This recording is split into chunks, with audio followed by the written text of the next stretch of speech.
Hello students, आप सभी छात्र छात्राओं का आपकी अपनी ऑनलाइन एजुकेशन की कक्षा में स्वागत है। प्रिय छात्रों, हम पिछले कुछ दिनों से कर रहे हैं मैक्रो इकोनॉमिक्स +2 की इसके चैप्टर नंबर 7 और टॉपिक है हमारा वाणिज्य बैंक और केंद्रीय बैंक। इस लेसन का हमने वाणिज्य बैंक से संबंधित उसके कार्य और साख का निर्माण आदि टॉपिकों पर पहले चर्चा कर चुके हैं। और जो आज का हमारा टॉपिक है वो केंद्रीय बैंक, जिसको हम सेंट्रल बैंक भी कहते हैं।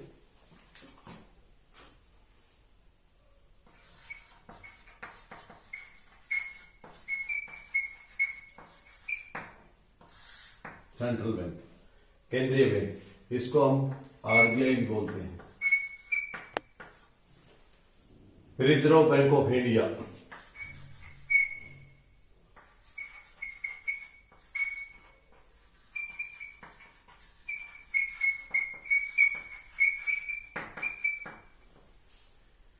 तो आज हम इसके बारे में बात करेंगे।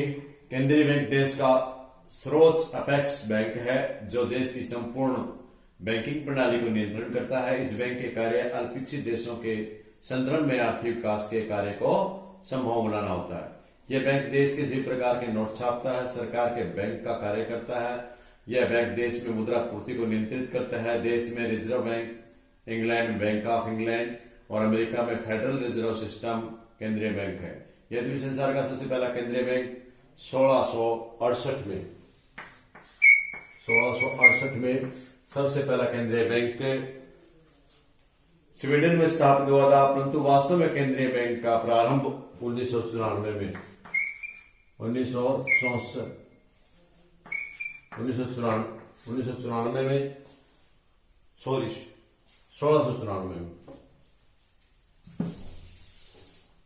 वास्तविक 1694 में केंद्रीय बैंक का आरंभ 1694 बैंक ऑफ इंग्लैंड की स्थापना के बाद हुआ था। सबसे पहले ये चीजें आप जानने के बाद हम जानते हैं आज केंद्रीय बैंक की परिभाषा।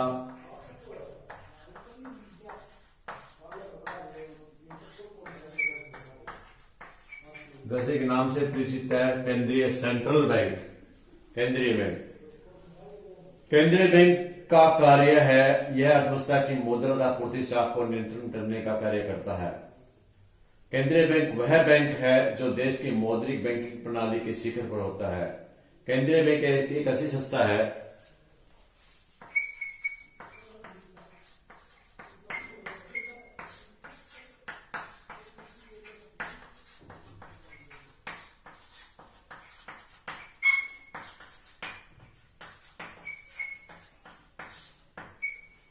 केंद्रीय बैंक एक ऐसी संस्था है जो देश की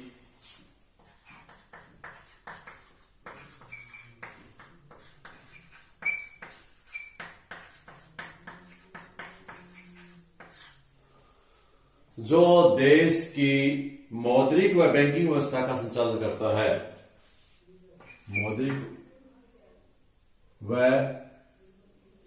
मौद्रिक व बैंकिंग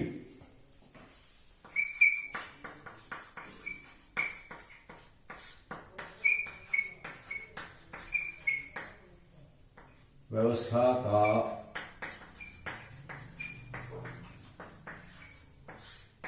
संचालन करता है। अर्थात एक ऐसी व्यवस्था, एक ऐसी संस्था जो देश के लिए मौद्रिक और बैंकिंग का कार्य करे, उनके आपस में तालमेल करे, संचालन करे, उसको हम केंद्रीय बैंक का नाम देंगे। अब हमने केंद्रीय बैंक की परिभाषा जानी, इससे पीछे आपने वाणिज्य बैंक की भी परिभाषा जानी थी, तो इसलिए आज हम दोनों में अंतर देख लेते हैं।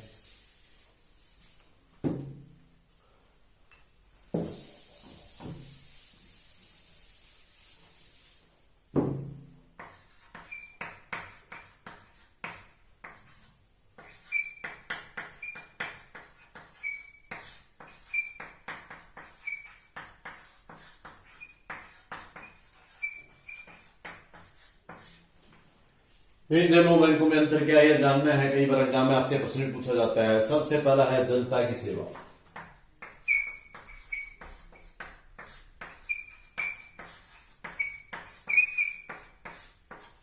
जनता की सेवा, तो इसमें हम लिखेंगे केंद्रीय बैंक का उनका मुख्य उद्देश्य है जनता की सेवा करना होता है, जबकि वाणिज्य बैंकों का मुख्य उद्देश्य लाभ कमाना होता है।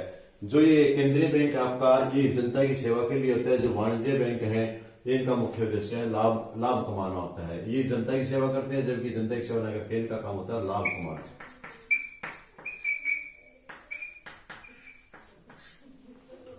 यदि हम दूसरे टॉपिक की बात करें तो केंद्रीय बैंक जनता के साथ संबंध होता है, जनता के साथ केंद्रीय बैंक है उसका क्या होता है कि जो केंद्रीय बैंक का जनता के साथ लेन देन नहीं होता।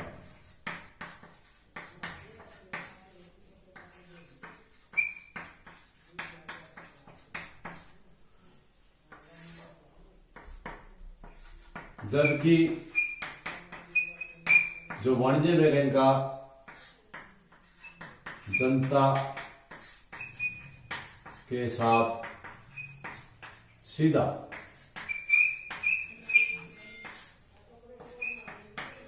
लेन देन होता है। देखिए पहला अंतर था, ये जो केंद्रीय बैंक है वो जनता की सेवा के लिए होते हैं, लेकिन वाणिज्य बैंक इनका मुख्य उद्देश्य लाभ कमाना होता है। दूसरा था केंद्रीय बैंक है वो जनता के साथ लेन देन नहीं होता है, इसका बैंकों के साथ लेन देन होता है। जबकि जो हमारा वाणिज्य बैंक है उनका संबंध जनता के साथ सीधा लेन देन होता है। जनता के साथ कहा उनका पैसा जमा कराना, उनको ऋण देना आदि सारे कार्य उनके होते हैं। तीसरा जो केंद्रीय बैंक है सरकारी संस्था होती है,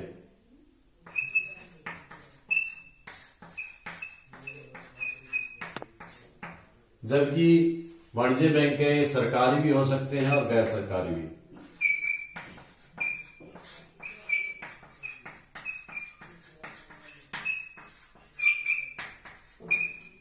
केंद्रीय बैंक सिर्फ सरकारी होता है, सरकार के देख देख में चलता है, जबकि वाणिज्य बैंक है वे प्राइवेट भी हो सकते हैं और सरकारी भी हो सकते हैं।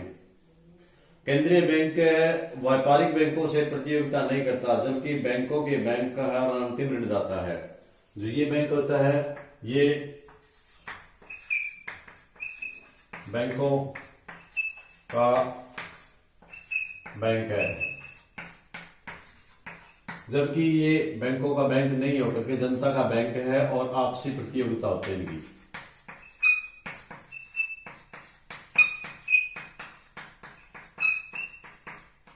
और केंद्रीय बैंक के साथ है जो वाणिज्य बैंक में आप प्रतियोगिता नहीं कर सकते, जबकि वाणिज्य बैंकों की आपस में प्रतियोगिता होती है। व्यापारिक बैंकों की आपस में प्रतियोगिता हो सकती है, लेकिन केंद्रीय बैंक के साथ ये प्रतियोगिता नहीं कर सकते। ये अंतिम ऋणदाता है।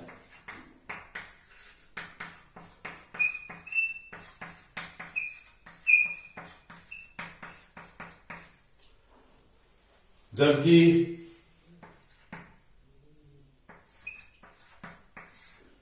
जो आपका ये बैंक व्यापारिक बैंक है ये अंतिम ऋणदाता नहीं है, क्योंकि इनको भी ऋण देने के लिए व्यापारिक बैंक से ये केंद्रीय बैंक से ऋण ले लेते हैं।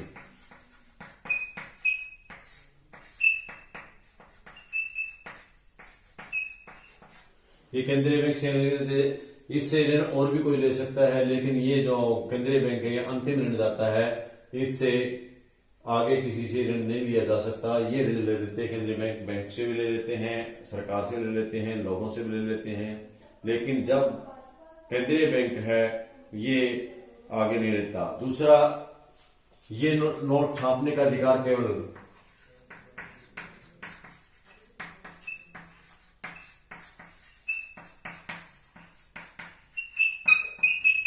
केंद्रीय बैंक को नोट छापने का अधिकार है, जबकि इसको नहीं है। वाणिज्य बैंक को नोट छापने का अधिकार नहीं है, जबकि केंद्रीय बैंक को नोट छापने का एकाधिकार है। एकाधिकार, इसके अलावा कोई भी बैंक नोट नहीं छाप सकता, नहीं जारी कर सकता। केंद्रीय बैंक देश की बैंकिंग प्रणाली को नियंत्रण करता है।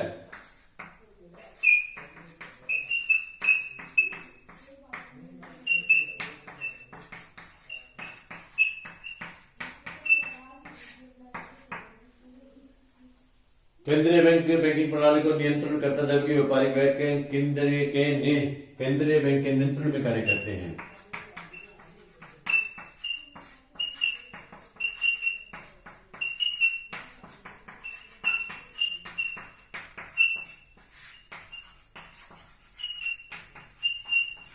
केंद्रीय बैंक के नियंत्रण में कार्य करते हैं। केंद्रीय बैंक विदेशी बैंक का विनिमय संरक्षक है, जबकि व्यापारिक बैंक विदेशी विनिमय संबंधी कार्यों के लिए केंद्रीय बैंक की स्वीकृति पर निर्भर करते हैं। केंद्रीय बैंक सरकार का बैंक है और सरकार के द्वारा सारे कार्य संपन्न किए जाते हैं। इस प्रकार स्टूडेंट्स आपने देखा कि काफी सारे दोनों बैंकों के अंदर अंतर हैं। ये आपने अच्छी तरह से याद करने हैं, क्योंकि केंद्रीय बैंक में और व्यापारिक बैंक में काफी अंतर है। आपके लिए मेरे ख्याल में इतना ही काफी जानना है। इसके बाद हम अगले टॉपिक पर चलते हैं, जो केंद्रीय बैंक है उसके कार्य क्या है।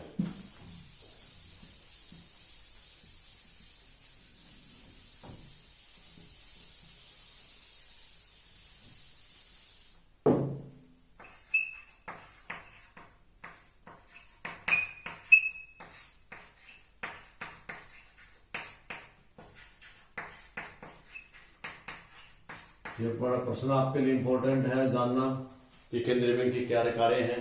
सबसे पहले केंद्रीय बैंक का हमारा है नोट जारी करना।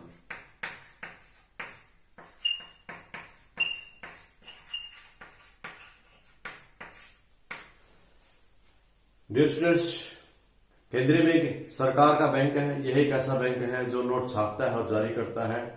तो इसके अलावा कोई भी व्यापारिक बैंक है जो इस नोट को नहीं छाप सकते और नहीं कर सकते।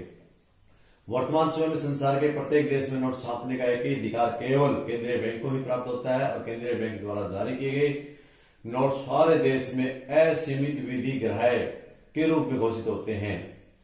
इसलिए हम कहते हैं कि केंद्रीय बैंक है वो ही एक अधिकार है नोट छापने में। नंबर 2, दूसरा कार्य इसका क्या है, हम उसको चर्चा करते हैं।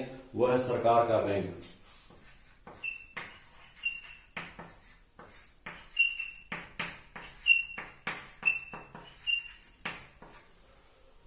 दूसरा कार्य हमारा है सरकार का बैंक। केंद्रीय बैंक सभी देशों में सरकार के बैंकर, एजेंट, वित्तीय परामर्शदाता के रूप में कार्य करते हैं। सरकारी बैंकर के रूप में यह सरकारी विभागों के खाते रखता है तथा सरकार कोषों की व्यवस्था करता है। यह सरकार के लिए उसी प्रकार कार्य करता है जिस प्रकार वाणिज्य बैंक अपने ग्राहकों के लिए कार्य करते हैं। आवश्यकता पड़ने पर सरकार को बिना ब्याज के ऋण दिया जाता है। केंद्रीय बैंक सरकारी कोष का भी स्थानांतरण करता है। यह सरकार के लिए प्रतिभूतियां, ट्रेजरी बिलों आदि का क्रय विक्रय करता है। देश का सर्वोच्च बैंक होने के नाते सरकार के आर्थिक, वित्तीय और मौद्रिक विषयों पर समय समय पर सलाह देता रहता है। नंबर 3, तीसरा कार्य बैंकों का बैंक।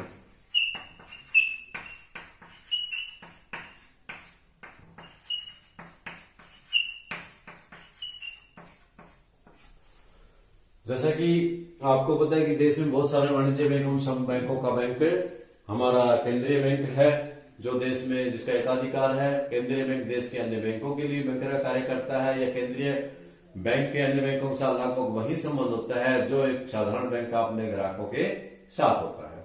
केंद्रीय बैंक अन्य बैंकों के नकद कोष का कुछ भाग अपने पास जमा के रूप में रखता है ताकि ग्राहकों की मांग होने पर उनके धन की अदायगी कर सके। व्यापारिक बैंक इस प्रकार के नकद कोष को 2 प्रकार में रखते हैं। प्रथम अपने पास कुछ नकद कोष के रूप में, दूसरे केंद्रीय बैंक के पास भी कुछ नकद के रूप में रखते हैं। ये केंद्रीय बैंक के पास रखे हुए कोष को भी नकद कोष मानते हैं। नकद कोष का केंद्रीकरण किसी देश की बैंकिंग व्यवस्था के लिए एक बहुत बड़ी शक्ति का कारण होता है। अलग अलग बैंकों में बिखरे हुए पड़े रहने की तुलना में केंद्रीय बैंक नकद कोष में कम से कम एक बड़े और अधिक लोचशील ढांचे के आधार के रूप में उपयोगी हो सकते हैं। चौथा कार्य है बैंकों का निरीक्षण।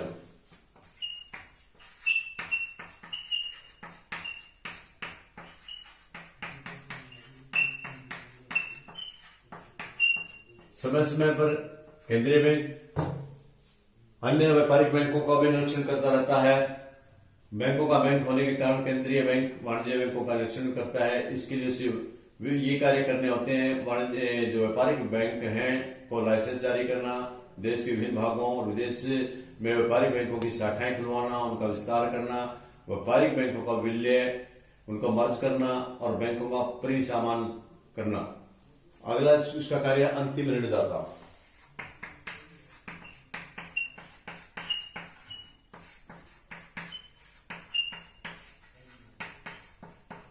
जैसे कि हमने अंतर में भी बताया था आपको कि जो केंद्रीय बैंक है वे अंतिम ऋणदाता होते हैं। बैंकों को भी बैंक ऋण लेने के लिए केंद्रीय बैंक के पास डिपेंड होना पड़ता है। देश के जो अन्य बैंक हैं उनके लिए केंद्रीय बैंक अंतिम ऋणदाता के रूप में भी कार्य करता है। इसका अर्थ यह है कि जब किसी वाणिज्य बैंक को कहीं से भी ऋण प्राप्त नहीं होता तब वह केंद्रीय बैंक से ऋण मांग करता है। केंद्रीय बैंक उचित प्रभुतियों के आधार पर ऋण देता है। इस प्रकार केंद्रीय बैंक अंतिम ऋणदाता के रूप में देश की बैंकिंग व्यवस्था पर नियंत्रण करता है। अगला कार्य है देश के विदेशी मुद्राओं का संरक्षक। देश के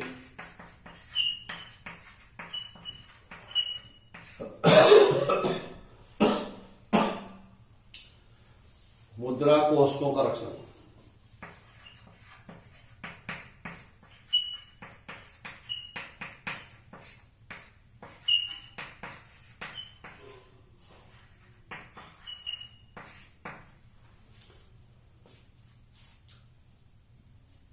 केंद्रीय बैंक अंतर्राष्ट्रीय कोष के संरक्षक के रूप में भी कार्य करता है। देश की मुद्रा इकाई के बाहर मूल्य को स्थिर रखना केंद्रीय बैंक का महत्वपूर्ण कार्य है। इसको सफलतापूर्वक संपन्न करने के लिए केंद्रीय बैंक विदेशी मुद्रा के कोष को संचित रखता है। इसके अतिरिक्त केंद्रीय बैंक अंतर्राष्ट्रीय व्यापार के विकास तथा विनिमय दर की स्थिरता के लिए भी विदेशी कोषों को उचित मात्रा में बनाए रखता है।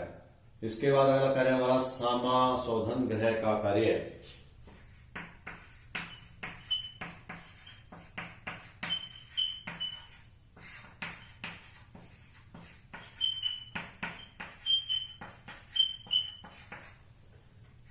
प्रिय स्टूडेंट, जो अगला कार्य इसका वो समाशोधन गृह का कार्य है। केंद्रीय बैंक समाशोधन गृह का कार्य भी करता है। इसका अर्थ है कि केंद्रीय बैंक दूसरे बैंकों का हिसाब किताब रखता है। हर एक बैंक केंद्रीय बैंक में खाता होता है, अतः हो सकता है मान लीजिए ए बैंक के पास बी बैंक का नाम लिखा है और 10,000 का चेक आता है। बी के पास ए के नाम के 15,000 रुपए का चेक आता है। दोनों दावों को निपटाने के लिए समाशोधन का सबसे सरल तरीका यह है कि ए बैंक बी बैंक को केंद्रीय बैंक का 5,000 रुपए का चेक दे दे।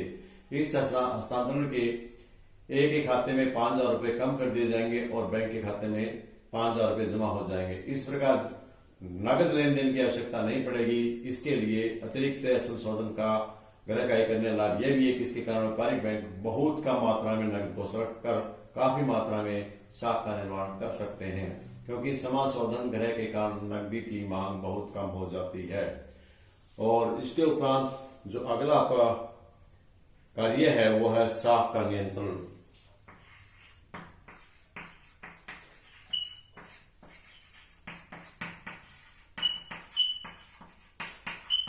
केंद्रीय बैंक का एक अहम कार्य है वो है साख का नियंत्रण करना। ये केंद्रीय बैंक साख का भी नियंत्रण करता रहता है। वास्तव में केंद्रीय बैंक का सबसे महत्वपूर्ण कार्य व्यापारी बैंकों की साख संबंधी क्रियाओं को नियंत्रण करना है। साख नियंत्रण से विपरीत साख मुद्रा की मात्रा में देश की मौद्रिक आवश्यकताओं के अनुसार कमी या वृद्धि करने से है। साख मुद्रा का आवश्यकता से अधिक प्रसार होने पर मुद्रास्फीति की दशा उत्पन्न हो जाती है और कम होने पर आलस्फीति के दोष पैदा हो जाते हैं। यही कारण है कि केंद्रीय बैंक साख मुद्रा को निश्चित सीमाओं के अंदर रखने का प्रयास करता है। केंद्रीय बैंक द्वारा साख मुद्रा का उचित नियंत्रण करने से देश के सामान्य कीमत में स्थिरता लाई जा सकती है, उत्पादन तथा रोजगार में भी वृद्धि की जा सकती है। और 9वां कार्य आंकड़ों को एकत्रित करना।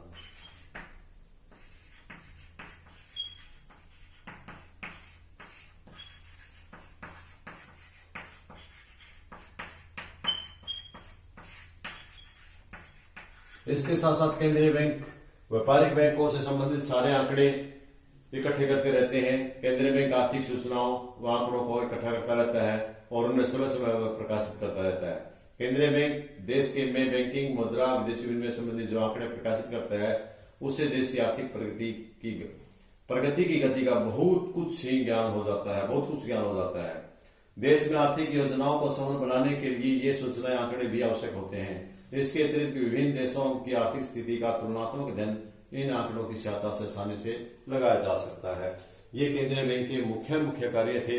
इसके अलावा जो आजकल अन्य कार्य हैं उनके बारे में भी हम थोड़ा सा जान लेते हैं।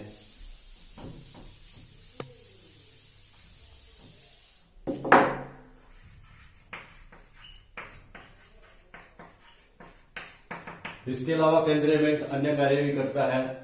कृषि वित्त,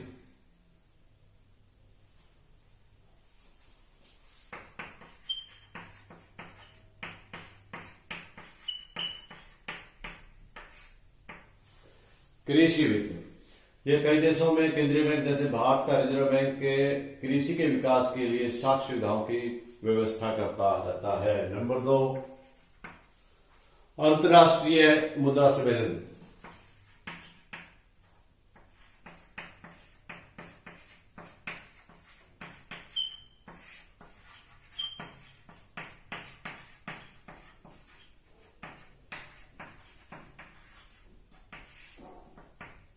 केंद्र का बैंक है, आजकल केंद्रीय बैंक है वो ये कार्य भी मुद्रा अंतर्राष्ट्रीय मुद्रा सम्मेलन के लिए केंद्रीय बैंक अंतर्राष्ट्रीय मुद्रा सम्मेलन जैसे अंतर्राष्ट्रीय मुद्रा कोष, IMF या फिर विश्व बैंक, वर्ल्ड बैंक तथा अन्य सम्मेलनों में अपने देश का प्रतिनिधित्व करता है। जहां भी हमारे बैंकिंग से संबंधित दूसरे देशों के साथ कहीं हमारा सम्मेलन होता है तो हमारे बैंकिंग प्रणाली का प्रतिनिधित्व केंद्रीय बैंक ही करता है। इसके बाद मुद्रा तथा बिल बाजार।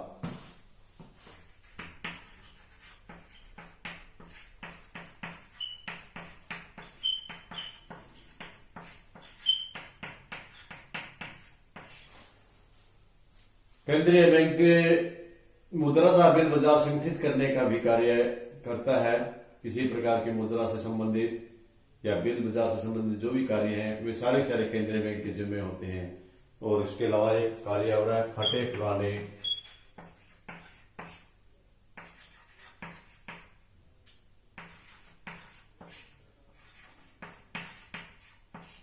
जो फटे पुराने नोट होते हैं उनको वापस करना।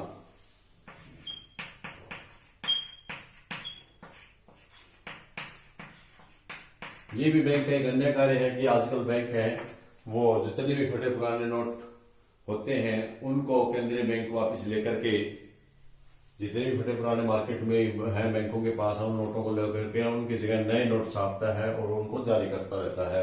ये भी इसका कार्य है।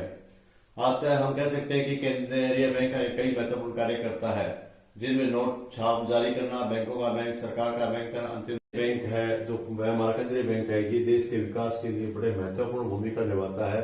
ये सब बैंकों का बैंक होने के कारण दूसरे बैंकों पर नियंत्रण रखता है, साख पर नियंत्रण रखता है। जब भी के देश में मंदी या महंगाई बढ़ती है तो उनके ऊपर भी ये बैंक नियंत्रण करता है। इस प्रकार केंद्रीय बैंक किसी भी अर्थव्यवस्था की एक आधारशिला है। उसके बिना सारी व्यवस्था अस्त व्यस्त हो जाती है, तो इसलिए इसका बड़ा ही महत्व है।